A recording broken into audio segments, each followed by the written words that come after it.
Bismillahirrahmanirrahim. Assalamualaikum warahmatullahi wabarakatuh. Terima kasih atas karyanya. Puji syukur kita panjatkan kepada Allah Subhanahu wa taala yang telah melimpahkan rahmatnya, taufik hidayahnya, serta inayahnya sehingga kita diberi kesempatan untuk berkumpul di pagi hari yang cerah ini.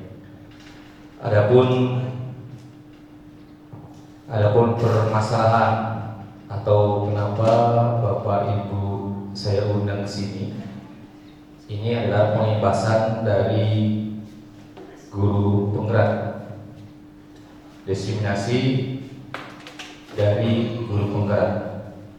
Jadi ini adalah budaya positif yang akan nanti kita terapkan baik untuk diri pribadi maupun siswa ataupun lingkungan sekolah dan warga sekolah yang lebih besarnya. Jadi ini adalah diseminasi budaya positif yang akan diterapkan di sekolah. Pasti tiap harinya Bapak Ibu akan bersinggungan dengan rekan kerja, akan bersinggungan dengan keluarga besar SMK Negeri 1 Sindang tentunya pasti. Jadi ini akan berkaitan dengan seluruh aktivitas yang ada di lingkungan sekolah saat ini. Tapi sebelum memulai ke permasalahan, sebelum kita mulai ke pengimbasan diseminasi positif, saya akan mencoba, kita bukan menggurui,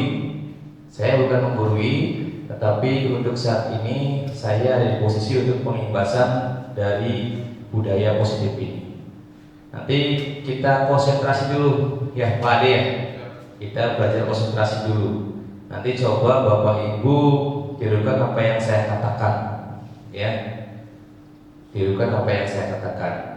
Ada balon sama bola, balon bola, balon bola, balon bola. Ada berapa balon Pak Mardi?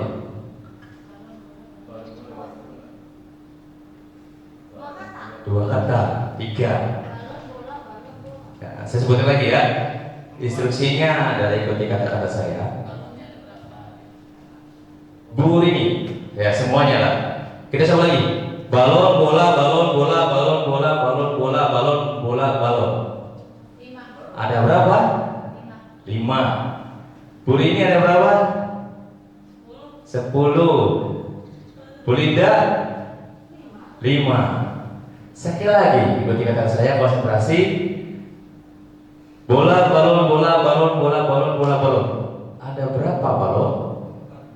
4. Ya, terima kasih. Terima kasih. Berarti posisinya ada di sini, pemikirannya masih kemana? Padahal instruksinya adalah ikuti kata-kata saya. Jadi kalau balon, bola, balon, bola, balon, bola, berapa balon? Jawabnya berapa balon?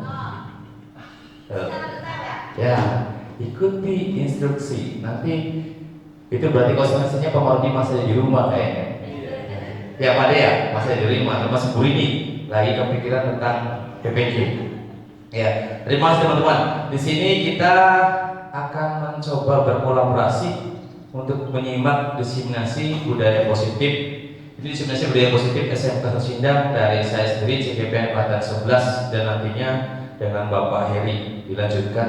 Tapi kemungkinan Bapak Heri siang di saat kobel karena waktunya kita hanya meminta Bapak Ibu yang tidak ada jam pembelajaran dan perwakilan dari warga sekolah SMK Negeri Sindang baik PU dan yang lainnya. Lanjut Pak Heri.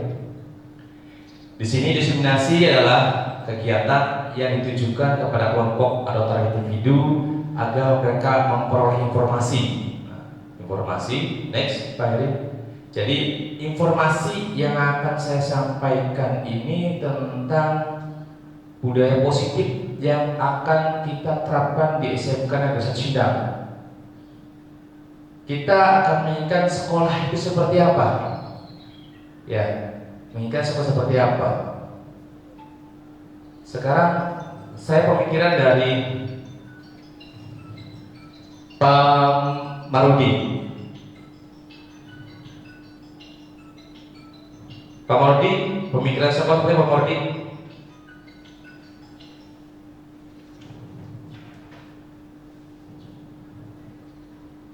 Menginginkan sekolah seperti apa? Sekolah yang Disiplin. Pak Ade, sekolah yang dipikirkan Pak Ade yang ramah anak. yang ramah anak. Pertama disiplin, ramah anak. Bu Linda, sekolah yang fasilitas lengkap. Pingin ya Pak Heri ya? Bu Fatma, yang ramah kemudian tegas. yang ramah dan tegas. Bu Rini, Disiplin. disiplin. Bu Is, yang bersih dan disiplin. Jadi rata-rata kita mainkan sekolah yang disiplin.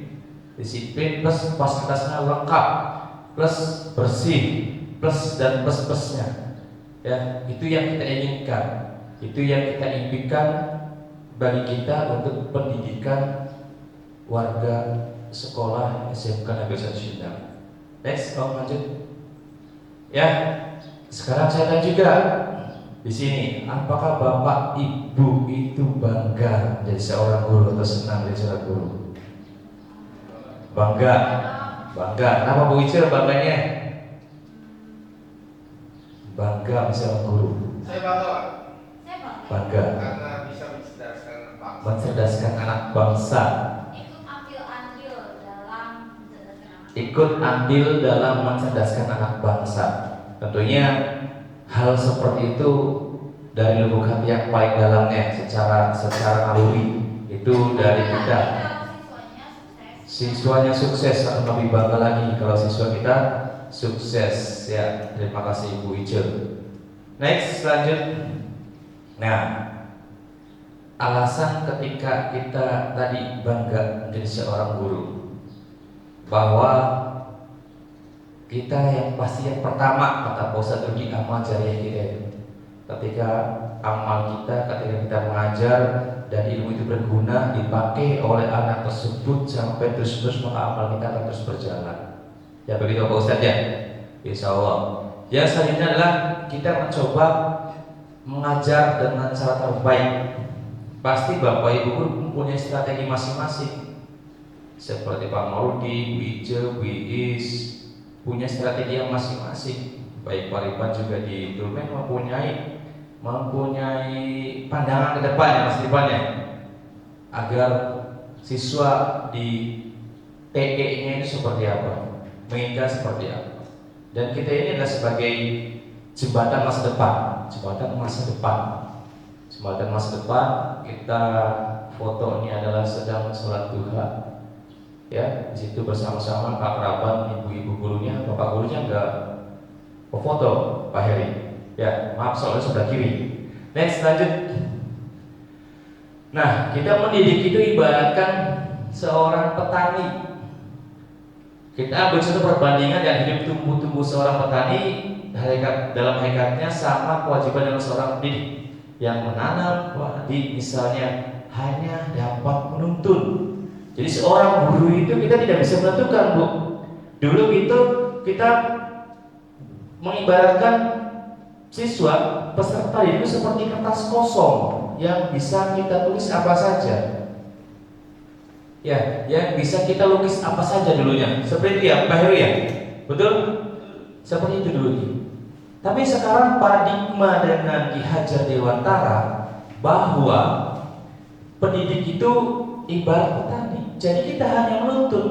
Setelah kita tanam, seorang petani itu berhak untuk menyiram, memberikan pupuk. Kalau kodratnya bahwa padi itu tidak akan tumbuh, ya tidak akan tumbuh. Kalau padi itu tumbuhnya bagus, ya juga bagus. Walaupun secara kita mengurusnya, secara kita memberikan perhatian pada padi tersebut sama, memberikan pupuk semua, memberikan air semua, sama. Bapak Ibu juga mengajar seperti itu. Ketika di pembelajaran pasti Ibu memberikan pelajaran yang sama, tidak akan membeda-bedakan satu sama lain. Perhatian pun akan sama ke mereka, tidak akan beda-bedakan. Tetapi siswa itu sebenarnya punya kodratnya sendiri, yaitu kodrat alam. bawaan. Kodrat alam itu bawaan siswa. Jadi kalau bawaannya sudah seperti itu, kita tidak akan bisa mengubah. Kita hanya bisa menuntun, mendidik mereka sesuai dengan perkembangan zaman kita. Maka itu namanya kodrat zaman. Jadi mereka peserta didik sudah punya kodrat alamnya, kita mendidik mereka dengan kodrat zaman kita. Zaman itu seperti ini, kita didik mereka seperti itu. Jadi sesuai dengan kodrat alam dan kodrat zamannya. Kita hanya bisa menuntun agar siswa itu sampai ke tujuannya. Kita bisa mengarahkan ke tujuannya. Supaya siswa itu pintarnya melukis atau menggambar.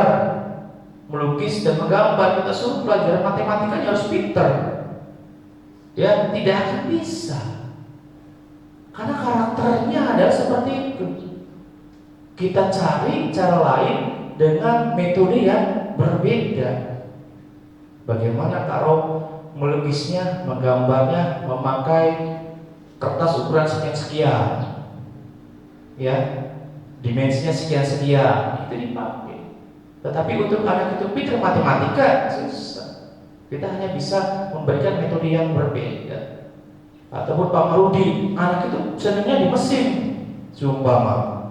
Tapi dia ada sisi untuk masuk ke TKJ, tapi dia senangnya di TKJ itu hanya sekedar pembelajaran, tapi hobinya utak-atik motor. Maka akan diberikan pembelajaran yang beda. Bisa jadi untuk desain motor selanjutnya. Begitu juga pelajaran PKN dan yang lainnya. Ketika anak tidak suka undang-undang, dia hanya suka baca novel. Nah, itu kan berbeda. Kita cari treatment yang berbeda untuk siswa. Begitu juga sama dari Paripan di sana. Oh, siswa yang selalu buang sampah di sini, siswa itu nggak bisa. Beda-beda Paripan. Anak pasti beda-beda. Jadi kita juga menentukannya kan berbeda-beda. Treatment kita ke mereka juga beda-beda. Jadi dalam pembelajaran itu sebetulnya tidak hanya menggunakan satu strategi di dalam pengajaran selama 2 jam tersebut, bukan hanya satu strategi. Bisa 1, 2, 3, dan 4. Tergantung kemampuan belajar, gaya belajar, dan kemampuan awal peserta didik. Baru kita bisa menentukan gaya belajar yang cocok buat mereka itu apa. Jadi kita hanya bisa menuntut, tidak bisa harus menentukan bahwa kamu harus seperti ini. Karena pada dasarnya mereka sudah punya kodrat masing-masing, kepintaran masing-masing. Dia tidak akan pernah disamakan kepintarannya masing-masing. Next, lanjut. Next saja Pak Heri. Ya, tadi bagaimana kelas impian kita? Bayangkan kondisi ideal sekolah yang kita impikan. Murid-muridnya, gurunya, fasilitasnya, kondisinya, kekeluargaannya, cara mengajarnya, target belajarnya. Yang ada di impian kita itu banyak. Yang ada di impian kita banyak. Pasti banyak sekali impian. Di samping kita impian untuk karir kita sendiri, kita juga tentang sekolah juga harus memikirkan dengan baik cara belajar mengajar bagaimana, tugas dan peran tanggung jawab kita, dan kita juga memikirkan hasil dari pendidikan kita ke siswa itu seperti apa hasilnya. Mungkin seperti itu. Dilanjut next Pak Heri. Nah, di sini positif, nilai-nilai kebajikan universal. Ini saya ambil fotonya, saya kebetulan lagi bareng ya Pak Heri ya, kebetulan lagi bareng. Disiplin positif dan teori motivasi, mengubah paradigma stimulus respon jadi pendekatan teori kontrol. Teori motivasi 5 kebutuhan dasar manusia. Sebetulnya kalau kita bisa memenuhi kebutuhan dasar pribadi manusia itu ada 5. Ya Pak Herinya. Ada yang namanya next Pak Heri. Tuh. Kalau kita lihat-lihat puyeng, sama saya juga puyeng, Pak Mordi ya. Iya, puyeng Pak Mordi banyak tuh. Kalau kita harus positif dari kontrolnya, semua perilakunya, dari tujuan bagaimana, motivasi seperti apa. 5 posisi kontrol guru. Dari ibaratnya ada 5 kebutuhan dasar, dari kesenangan, kebebasan, penguasaan diri, ya, dan yang lainnya itu akan mengakibatkan yang namanya 5 posisi kontrol. Guru itu ada 5 posisi kontrol. Yang pertama, guru itu bisa menjadi seorang penghukum. Yang kedua, guru itu bisa menjadi pembuat rasa bersalah. Yang ketiga, bisa menjadi seorang teman. Yang keempat, bisa menjadi pemantau. Yang kelima, bisa menjadi manajer. Peran kita itu sebetulnya diinginkan oleh Ki Hajar Dewantara itu adalah sebagai manajer. Ki Hajar Dewantara menginginkan guru itu menjadi seorang manajer, bukan hanya seorang penghukum dan yang lainnya. Maka yang diterapkan adalah segitiga restitusi. Sebelum mengarah ke sini, kita ada yang namanya keyakinan kelas, kesepakatan kelas. Jadi begitu masuk ke kelas, kita kesepakatan belajar, kesepakatan kelas bahwa nanti adalah seperti ini, tapi tidak pakai bahasa peraturan, karena itu bahasa-bahasa yang negatif. Kita ubah jadi kesepakatan kelas atau keyakinan kelas. Ketika belajar, siswa-siswi disarankan untuk tidak makan di kelas. Jadi kita ubah yang naratifnya negatif menjadi positif. Jadi keyakinan. Kalau keyakinan itu nanti ujungnya adalah konsekuensi, bukan hukuman. Ujungnya adalah konsekuensi. Maka ini 5 posisi kontrol itu: penghukum, pembuat rasa bersalah, teman, pemantau, manajer. Contoh penghukum, coba saya di depan, siswa baru datang, sepatunya putih, ya kan? Sepatunya putih. Maka ketika masuk, ya saya tidak mau tahu sepatunya putih ulang, tidak boleh lagi masuk. Itu seorang penghukum, ya seorang penghukum seperti itu langsung masuk. Begitu masuk, berterbang, kenapa sepatunya putih? Pak, bla bla bla, udah mau tahu, pulang. Gak usah masuk lagi. Itu seorang penghukum, guru seorang penghukum. Ada di posisi 1. Posisi keduanya adalah seorang pembuat rasa bersalah. Rasa bersalah. Contoh Pak Maruf ini dekat-dekat dengan siswa, baik siswi, perempuan ataupun laki-laki. Ya, tiba-tiba masuk, Pak Marudi dulu dekat sama Mary gitu, contohnya, atau dekat dengan siapa gitu ya. Tiba-tiba sudah CS-an, udah dibilangin, no, nanti jangan pakai lipstik lagi, ya kan? Sekali, 2 kali sudah, jangan pakai lipstik lagi. Tiba-tiba ke tempatnya dia datang pakai lipstik. Pak Udi ngomong sama Mary, kamu seperti itu, berarti kamu tidak menurut dia kata-kata Bapak, kamu nggak kasihan sama Bapak, nanti Bapak dihukum sama kepala sekolah, nanti Bapak dipanggil sama kepala sekolah, kamu nggak kasihan sama Bapak. Ya, kan dibilang berkali-kali bahwa kamu tidak boleh pakai lipstik, kamu masih pakai lipstik, nanti yang salah tetap Bapak yang akan dipanggil kepala sekolah. Jadi itu membuat siswa bersalah, diungkapkan. Karena walaupun Pak Wardi tadi betul sudah menginformasikan sama siswa tersebut berkali-kali, itu membuat posisi bersalah. Yang keduanya yang ketiga seorang teman, di mana posisi seorang teman itu kita udah ya CS-an lah. Supaya saya sama Liuno tuh, ya Pak Ade ya, saya sama Liuno akrab dengan saya, baik di luar maupun di dalam, karena saya juga tahu keluarganya. Ketika saya sama dia dekat, sangat dekat banget, ibaratnya tiba-tiba kayak seperti teman, tapi dia masuk melakukan kesalahan, bolos, ya kan, atau melompat pagar, ataupun merokok, maka posisinya adalah sebagai teman, ya kan, kamu kenapa seperti ini, ya kan, kenapa seperti itu, kamu tidak menganggap saya sebagai teman kamu seperti ini, ya, merasa dilindungi. Akhirnya anak itu ketika datang lagi, tenang aja Pak Nano, saya masuk, ya, itu sebagai seorang teman, ya, nantinya akan imbasnya juga beda kepada siswa tersebut. Jadi hanya patuh terhadap salah seorang guru saja.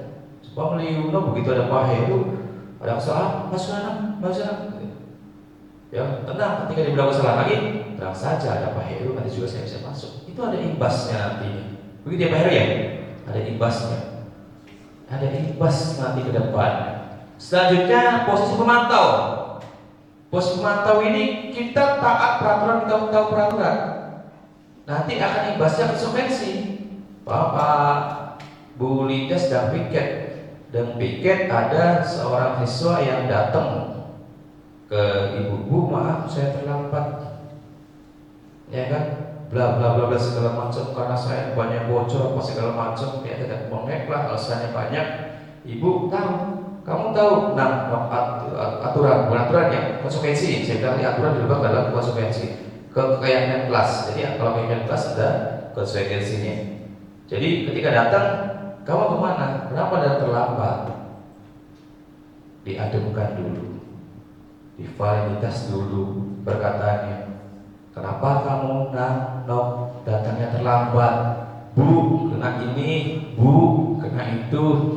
Nah, ya udah gini, kamu sudah tahu keyakinan kelas, kamu sudah tahu kesepakatan kelas yang kita buat di kelas.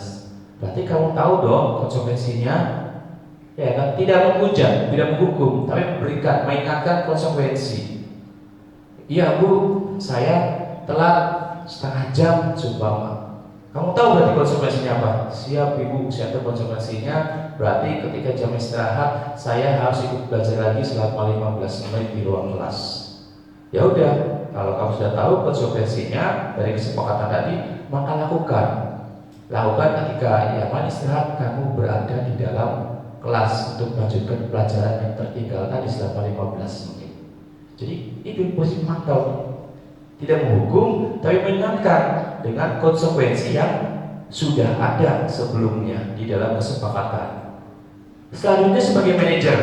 Nah, sebagai manajer ini nanti kita ada segitiga institusi ya. Segitiga institusi ada menstabilkan identitas, validasi kebutuhan, menanyakan keyakinan. Next Pak Heri. Ini jadi sebuah kelas kita kondisikan, membuat kesepakatan kelas, menjadikan keyakinan kelas, dan menjadikan lingkungan positif. Lingkungan positif. Jadi kalau kita di sini gurunya sedang melakukan kebersihan, ajak yang lain guru-guru kebersihan. Ketika siswa sedang bersih-bersih, ajak kita untuk bersih-bersih bareng-bareng. Contohnya, ya minimal mengambil sampah di depan siswa. Yang udah dilihat banyak orang, oh ya ibu itu mencontohkan, bapak itu mencontohkan. Ada di lingkungan seperti itu. Lanjutkan nanti akan ke budaya positif. Budaya positif itu keinginan kita.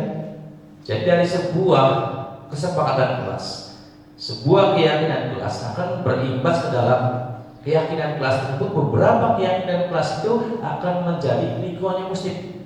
Kalau seumpamanya semua kelas membuat kesepakatan kelas, membuat keyakinan kelas dan tahu konsekuensinya, maka lingkungan kita akan menjadi positif. Ketika lingkungan kita sudah jadi positif, maka timbullah budaya pembiasaan. Pembiasaan. Jadi orang itu melakukan karena biasa, bukan karena dipaksa, tapi karena biasa. Walaupun awal-awalnya memang harus dipaksa dulu. Jadi pembiasaan. Kalau sudah terbiasa, kesananya akan konsisten. Itu yang akan jadi budaya. Budaya positif. Budaya belajarnya datang tepat waktu. Budaya pengajarnya juga, strateginya juga mantap, di sekolah lingkungannya juga bersih, keluarganya juga nyaman, fasilitasnya juga terpenuhi, apa yang kita inginkan juga ada semua. Itu yang kita inginkan. Ya Pak ya, semua yang kita inginkan. Pinginnya sih seperti itu.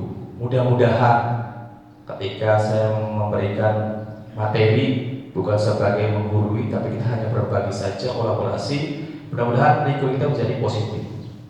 Next Pak. Nih, apa makna disiplin? Tentunya Bapak Ibu sudah tahu semua.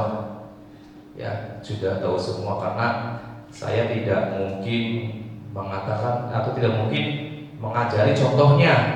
Ya, kata Pak Heri dan yang lainnya, kita tidak mungkin mengajarkan bebek berenang. Gak mungkin. Gak mungkin kita mengajarkan bebek berenang. Karena bebek itu udah pintar berenangnya. Tapi tekniknya boleh kita berikan, ya Pak ya. Kalau mengajar bebek berenang, udah pintar bebek berenang. Tapi tekniknya, bagaimana agar berenangnya bisa lama? Bagaimana agar berenangnya napasnya kuat? Seperti itu. Bapak Ibu guru sudah luar biasa, Bapak Ibu guru sudah hebat semua. Namun berbagi pengalaman bahwa mengatasi siswa itu seperti ini. Karena mengatasi siswa itu bukan milik siswa atau milik BK ya Pak Heri ya. Betul kan? Bukan milik siswa atau BK. Bukan juga milik wali kelas, tapi milik seluruh warga sekolah yang berhak mengingatkan siswa. Nang, jangan buang sampah situ, nang, jangan bolos, nang, jangan keluar sebelum pembelajaran selesai, nang, jangan keluar gerbang sebelum pulang, nang, pinjam dulu sebelum pulang. Itu seluruh warga sekolah yang mengingatkan, bukan hanya peran dari kepala sekolah, peran siswa, peran wali kelas, peran BK, bukan. Seluruh warga sekolah yang tadi ketika kita mengakomodir, terus kita pendidikannya adalah berujuk kepada siswa, perannya ke siswa, dan strategi juga kita libatkan siswa. Mudah-mudahan ke depan apa yang kita inginkan, apa yang siswa inginkan tercapai. Betul-betul bahwa sekolah kita itu yang ramah anak, tidak ada bullying dan segala macam mungkin akan tercapai. Dan tugas kita di sini, peran-peran CGP tentunya memberikan pengibasan ya Pak Heri ya, memberikan pengibasan pada teman-teman agar bareng-bareng, karena nantinya juga teman-teman akan seperti itu. Karena pemerintah minta bahwa guru dan warga sekolah itu harus tahu tentang dampak negatif, dampak positif, dan nantinya akan berimbas kepada budaya positif. Next Pak. Nah, nilai-nilai kebajikan universal mungkin tadi Bapak Ibu juga sudah tahu, hanya saya mengasih saja. Menurut Ki Hajar Dewantara maupun Edison, di mana kedua pakar pendidikan mengartikan disiplin sebagai bentuk kontrol. Amorti kontrol diri, belajar untuk mengontrol diri. Nanti rekan-rekan yang selanjutnya sedang mengikuti PPG juga akan ada yang namanya kontrol diri. Bagaimana kita bisa mengontrol diri sendiri. Dan terus terang, saya juga ketika tahu materi ini, Pak Marudi, saya kan dulunya orangnya yang belak-belak emosinya orang. Ya, kalau mana siswa itu seperti itu. Tapi ketika saya tahu materi, ketika saya tahu teori, ketika saya tahu ilmunya, ternyata saya itu jauh panggang daripada api. Ya, ternyata saya itu belum ada apa-apanya. Semakin saya tahu ilmunya, semakin saya tahu teorinya, semakin di situ letak saya semakin kecil. Ya, semakin kecil saya semakin gak ada apa-apanya, ilmunya masih kosong. Ketika saya tahu materi seperti ini, ilmu saya masih kosong. Oh, ternyata seperti ini, jauh, oh ternyata seperti jauh. Ya, makanya saya belajar, mencoba belajar untuk mengontrol emosi, mengontrol diri, mengontrol di kelas. Makanya tadi ada yang namanya segitiga restitusi. Jadi semakin saya mengetahui materi, semakin saya tahu ilmunya, disitulah kayaknya semakin bodoh, semakin jauh Pak Mark. Jadi saya merasa bodoh banget ketika tahu teori itu seperti ini. Jadi saya semakin jauh tertinggal, khususnya saya ya. Mungkin teman-teman berbeda. Saya semakin tertinggal dengan seperti ini. Next Pak Heri. Next lagi tadi.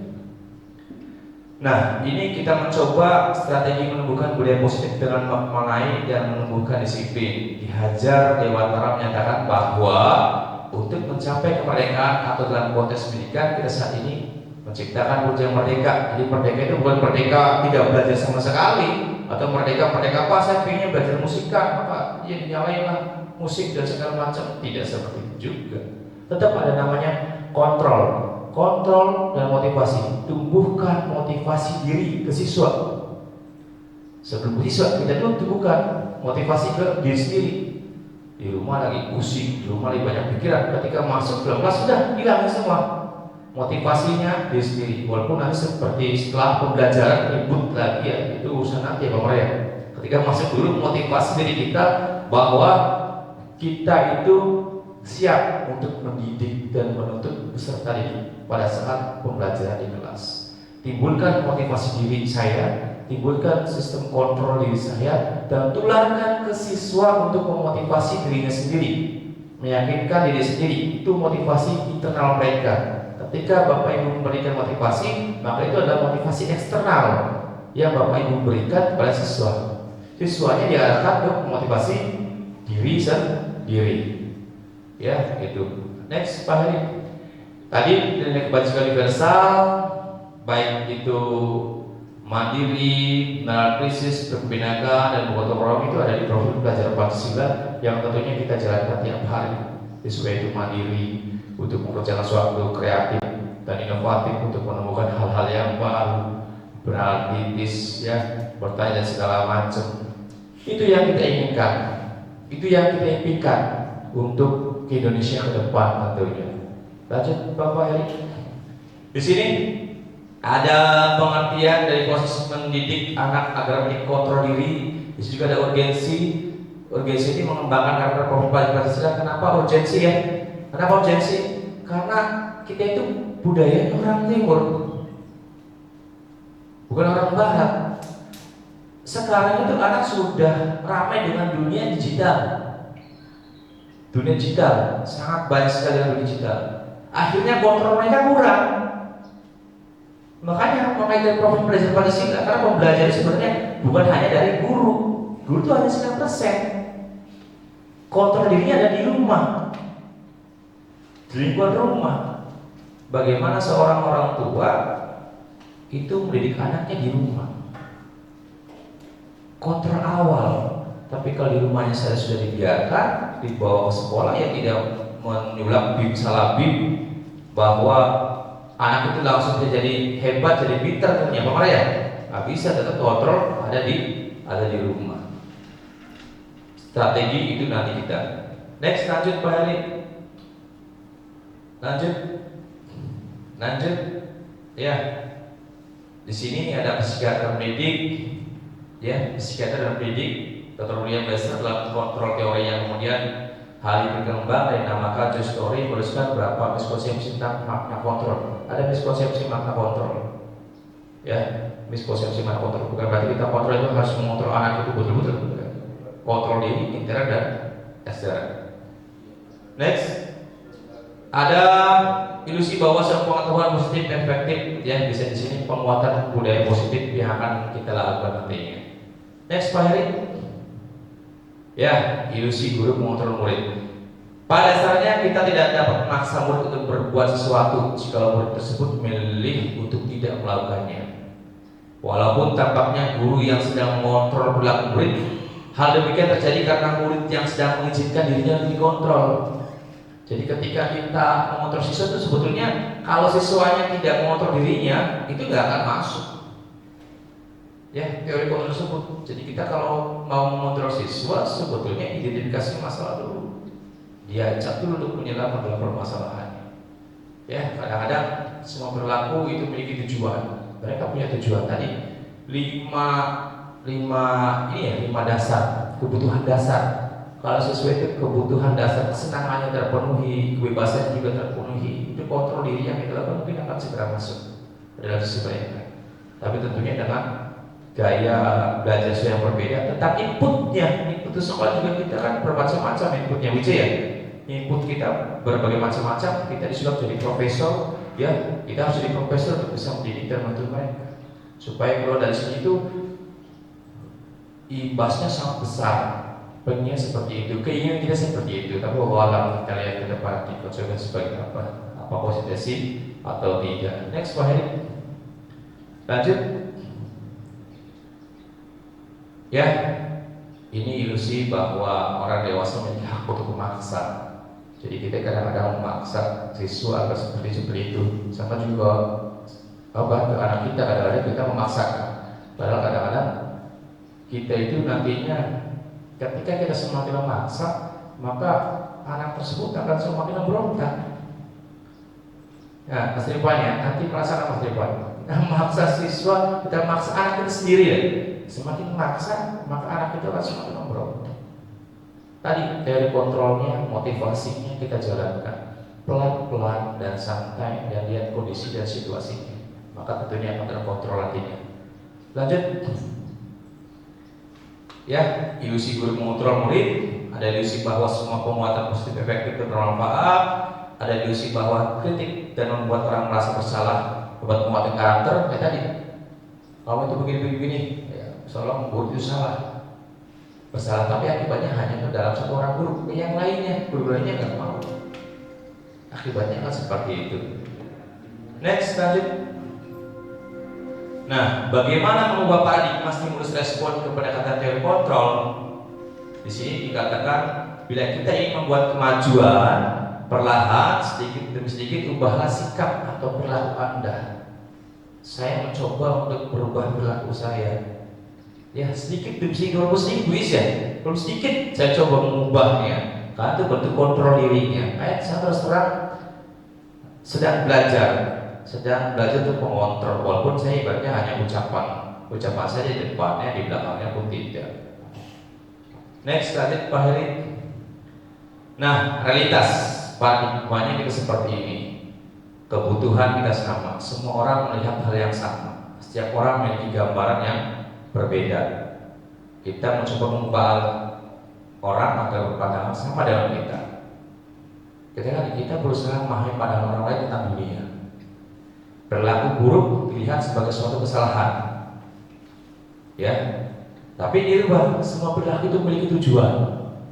Jadi kalau ibaratnya kita tadi perilaku buruk dilihat sebagai suatu, kamu perilakunya buruk, Pak, kamu salah. Jadi tidak seperti itu, kita rubah. Jadi semua perilaku itu memiliki tujuan. Karena tadi bahwa daun jatuh pun sudah ada takdirnya. Jadi perilaku memiliki tujuan. Begitu orang lain bisa mengontrol saya, tapi kita ubah, hanya Anda yang bisa mengontrol diri Anda. Bukan saya, tapi siswanya yang bisa mengontrol diri, bukan kita.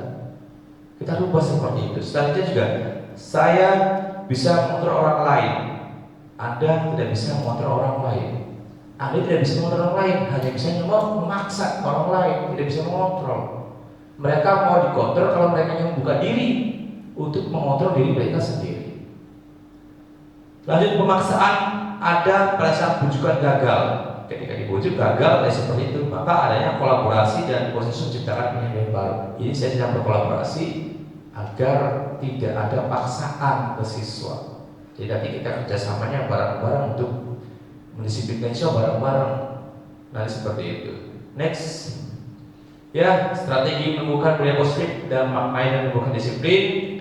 Ki Hajar Dewantara mengatakan bahwa untuk mencapai kemerdekaan atau dalam konteks pendidikan kita saat ini menciptakan Kerja Merdeka, syarat utamanya adalah harus ada disiplin yang kuat. Disiplin yang dimaksud adalah disiplin diri sendiri. Jadi yang memiliki motivasi internal. Jika kita tidak memiliki motivasi internal, maka kita memerlukan pihak lain untuk mendisiplinkan kita atau motivasi eksternal. Karena berasal dari luar, bukan dari dalam diri kita sendiri. Jadi ketika kita posisinya masih emosi, barangkali Pak Marudin istri di rumah bisa meredam emosi kita, bisa memberikan motivasi dari luar. Seperti itu. Next, lanjut. Nah, profil pelajar Pancasila tentunya sudah tidak asing, apalagi kita sudah kurikulum merdeka yang keberapa ini, bukan hanya gurunya aja yang merdeka, sekolah juga sekolah merdeka, karena kita sekolah penggerak, ya, sekolah penggerak, guru-gurunya penggerak, insya Allah semuanya menggerak, tergerak hatinya untuk mendisiplinkan siswa, bergerak tingkah lakunya untuk bisa mendisiplinkan siswa, ya, dan menjalankan, tergerak hati, bergerak dan menggerakkan orang lain. Ini saya mencoba untuk menggerakkan orang lain, menggerakkan orang-orang Jawa. Tadinya tergerak, kita bergerak dan mencoba menggerakkan teman-teman di sini. Ada beriman bertakwa, mandiri, berdalam kritis, berbeda global, bergotong royong dan kreatif. 5, 6 profil belajar Pancasila ini yang nantinya akan jadi target kita dalam mendidik. Next, baik. Nah, teori motivasi perilaku manusia untuk menghindari ketidaknyamanan atau hukuman apa yang akan terjadi apabila saya tidak melakukannya. Motivasi eksternal untuk mendapatkan imbalan dari orang lain, institusi, apa yang akan saya dapatkan apabila saya melakukannya, itu motivasi eksternal juga. Untuk menghargai diri sendiri, saya akan menjadi orang yang seperti apa bila saya melakukannya. Itu motivasi internal juga, tujuan disiplin positif. Next, ya, merdeka menurut Ki Hajar Dewantara, merdeka itu artinya tidak hanya terlepas dari perintah, akan tetapi juga cakap buat memerintah diri sendiri. Ki Hajar Dewantara pemikiran konsepsi keteladanan sikap merdeka yang harus kita timbulkan. Intinya adalah motivasi diri sendiri dulu dari awal, baru ke yang lain. Next, Pak Heri. Nah, ada penghargaan, ada hukuman, ada pengaruh jangka pendek, pengaruh jangka panjang. Ini kalau kita posisi kontrolnya tadi dari 5. Dari hukum, maka pengaruhnya akan seperti apa? Kalau kita menjadi seorang pemantau seperti apa?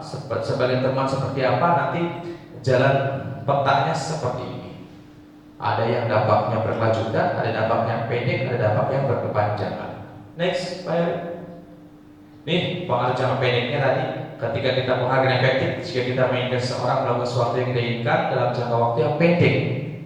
Nah, menurut Pak Ibrahim, kita dikasih program jangka pendek, tapi kedepannya abang nanti akan terus-terusan meminta sama kita. Kalau dia melakukan hal-hal yang positif, begitu juga yang lainnya.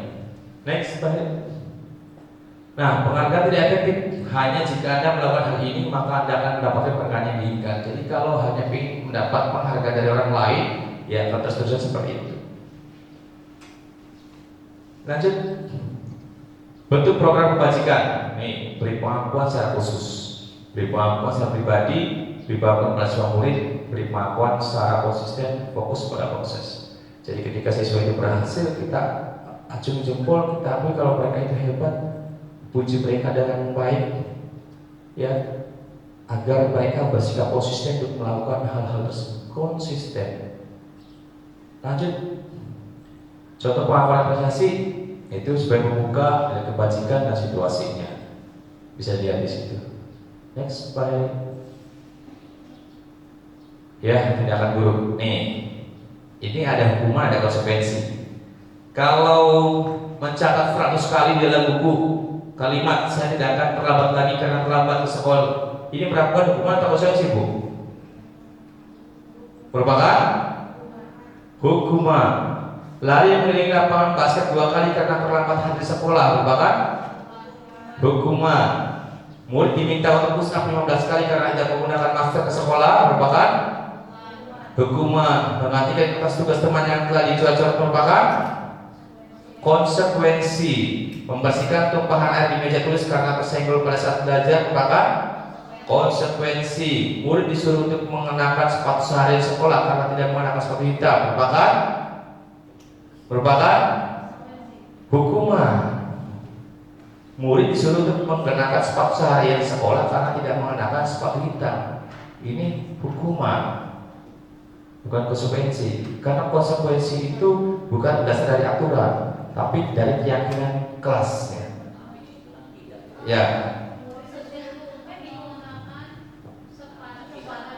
Ya, karena tidak mengenakan sepatu hitam. Lanjut, lari mengelilingi lapangan basket 2 kali karena terlambat 10 menit untuk belajar PJOK. Ini merupakan konsekuensi. Karena ininya ada di pelajaran PJOK. Kecuali lari mengelilingi lapangan basket ketika pelajaran produktif TKJ, nah itu yang merupakan hukuman.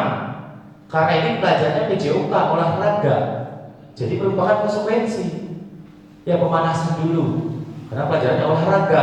Buat pelajaran agama ya, Pak dia. Pelajaran agama baru merupakan hukuman. Tapi kalau seperti ini kasusnya konsekuensi, karena sedang dalam pelajaran olahraga, begitu. Next.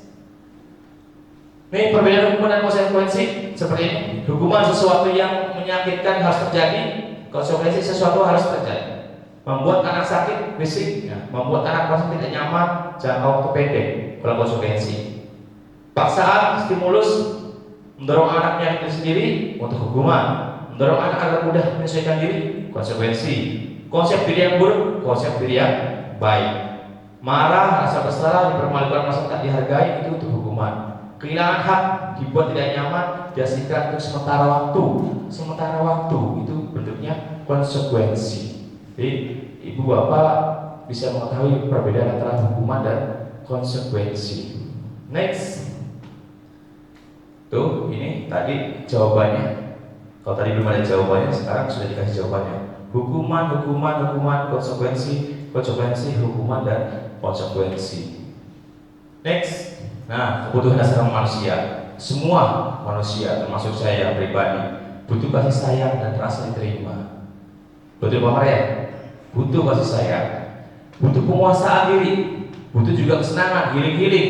Ya Bu Ici ya, butuh guru itu butuh senang, healing-healing, butuh juga kebebasan. Ada kebebasan, barangkali Pak Ati lagi main gitu, butuh kebebasan.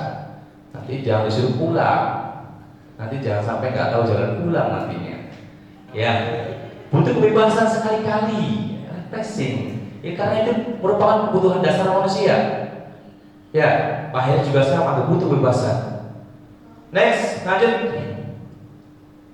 Nih, restitusi adalah proses menciptakan kondisi yang bagi murid untuk perbaiki kesalahan mereka.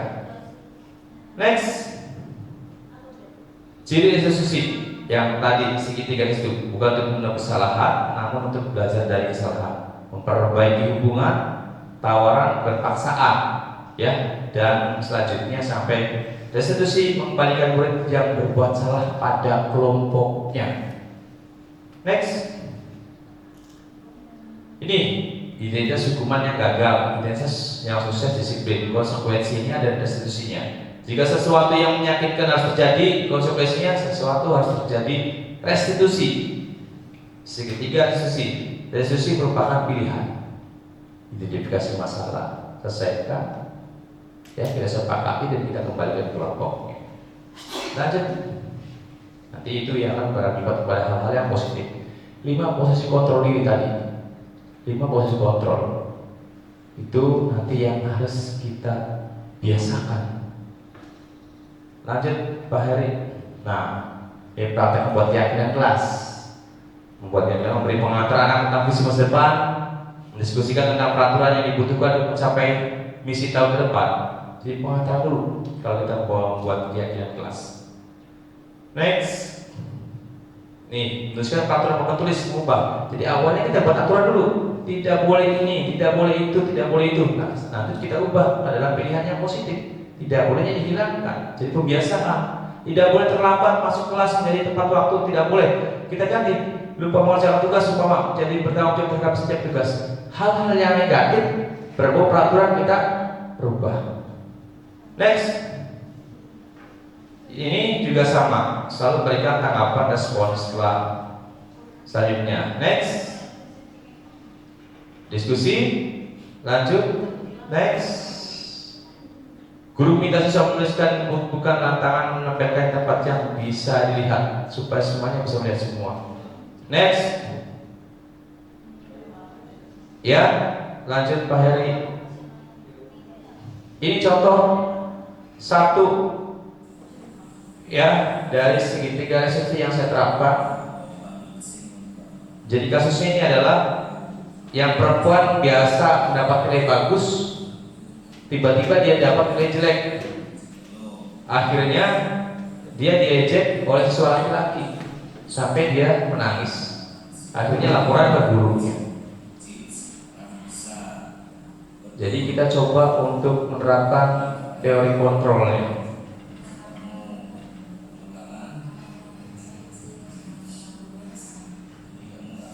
Cukup ya Pak? Ini contohnya, cukup baik, sekilas saja.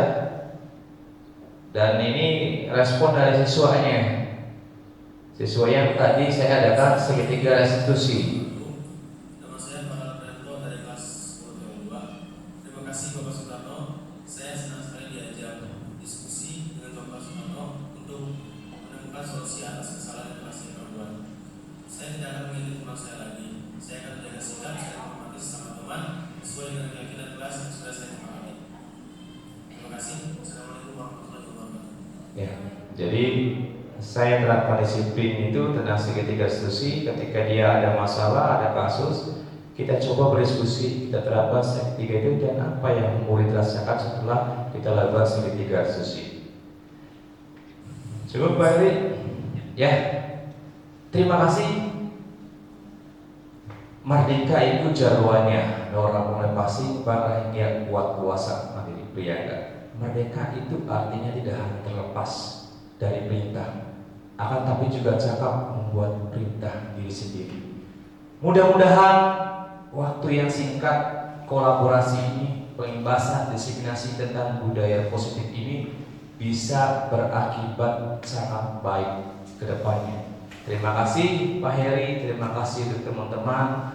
Semoga amal ibadah teman-teman untuk datang ke sini dan nanti menyalurkan hasil destinasi ini, menerapkan destinasi ini menjadi budaya positif di sekolah seperti yang kita inginkan, seperti yang Bapak Ibu impikan untuk pendidikan di masa depan. Terima kasih. Saya akhiri. Wabillahi taufiq. Wassalamualaikum warahmatullahi wabarakatuh.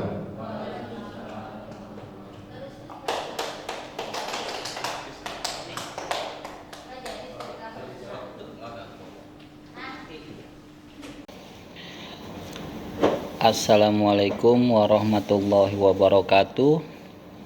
Saya Heri Herianto, guru produktif kejuruan TJKT. Alhamdulillah, setelah kemarin saya mengikuti untuk kegiatan diseminasi budaya positif yang sudah dilakukan oleh Bapak Sutarno SPD. Alhamdulillah saya kemarin jadi paham tentang menuntun siswa untuk menemukan kodratnya. Kemudian saya juga jadi paham tentang segitiga restitusi untuk mengembalikan anak agar anak itu sadar dari dalam dirinya atau internal.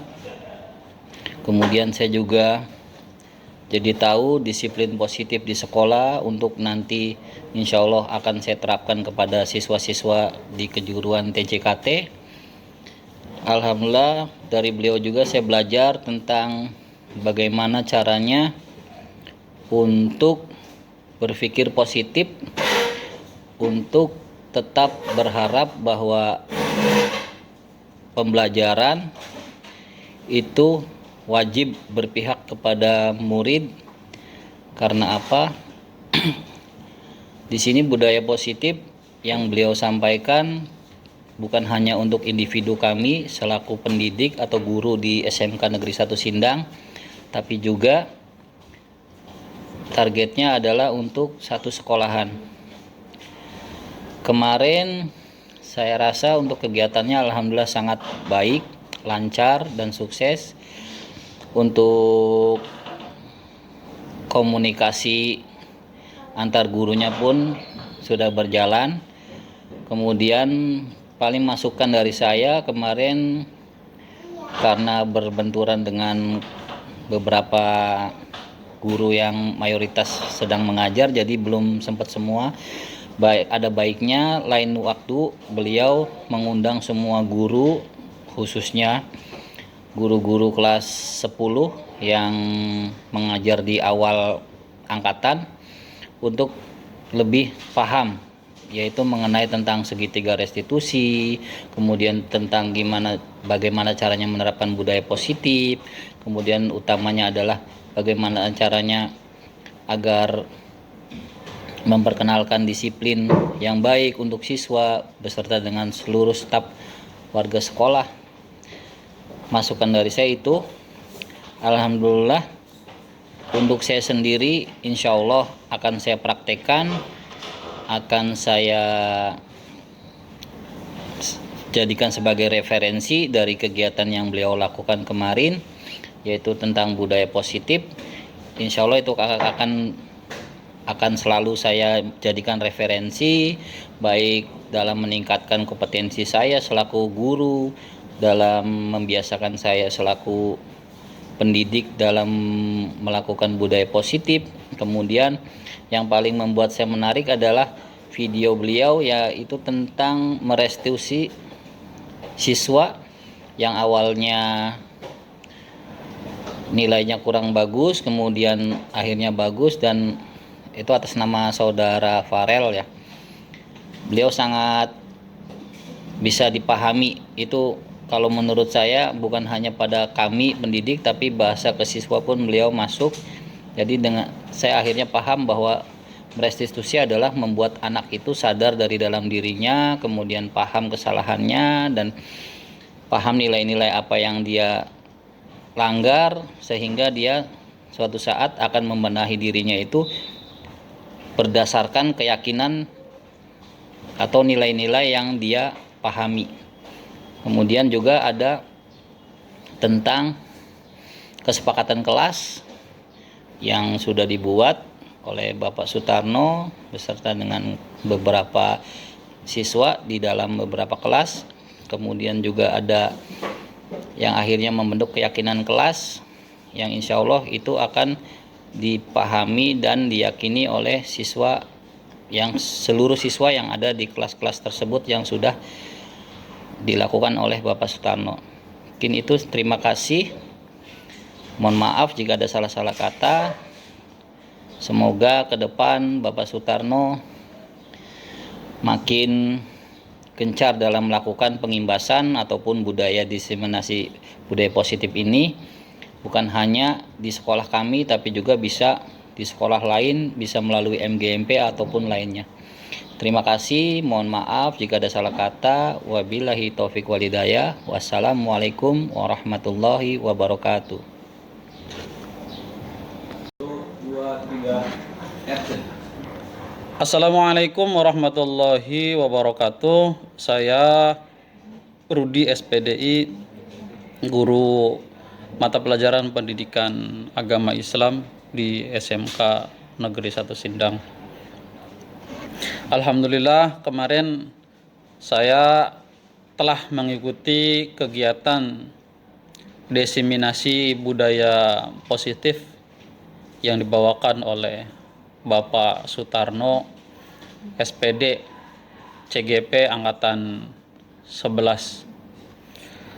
Kalau saya amati kegiatan yang kemarin yang dibawakan oleh Bapak Sutarno, ini sangat berkesan, sangat memuaskan dan sangat positif sekali karena saya mendapatkan ilmu baru mengenai tentang diseminasi budaya positif. Saya mendapatkan ilmu yang baru yang dapat saya tularkan, yang dapat saya gunakan untuk anak-anak atau siswa-siswi SMK Negeri 1 Sindang. Dengan ilmu baru yang dapat dengan ilmu baru yang kemarin dibawakan oleh Bapak Sutarno, alhamdulillah saya sedikit mengerti dan memahami apa itu yang dimaksud dengan diseminasi budaya positif. Dengan adanya kegiatan diseminasi budaya positif, alhamdulillah saya sedikit memahami tentang segitiga restitusi. Alhamdulillah akhirnya saya bisa memberikan ilmu baru saya kepada anak-anak untuk menggali potensi-potensi anak tentang budaya positif yang terdapat pada siswa-siswi SMK Negeri 1 Sindang, serta dapat meyakinkan anak-anak atau siswa-siswi SMK Negeri 1 Sindang tentang menanamkan budaya-budaya positif. Dari kegiatan kemarin, kalau saya boleh memberikan masukan kepada Bapak Sutarno SPD CGP angkatan 11, kalau bisa agar membuat kegiatan yang lebih cakupannya lebih luas, ilmunya ditularkan kepada semua guru-guru yang ada di SMK Negeri 1 Sindang. Karena kemarin Bapak Sutarno mengadakan kegiatan diseminasi budaya positif itu di jam-jam pelajaran, akhirnya banyak Bapak Ibu guru yang terkendala untuk mengikuti kegiatan tersebut karena ada jam mengajar. Sekali lagi kalau bisa Bapak Sutarno mengadakan kegiatannya di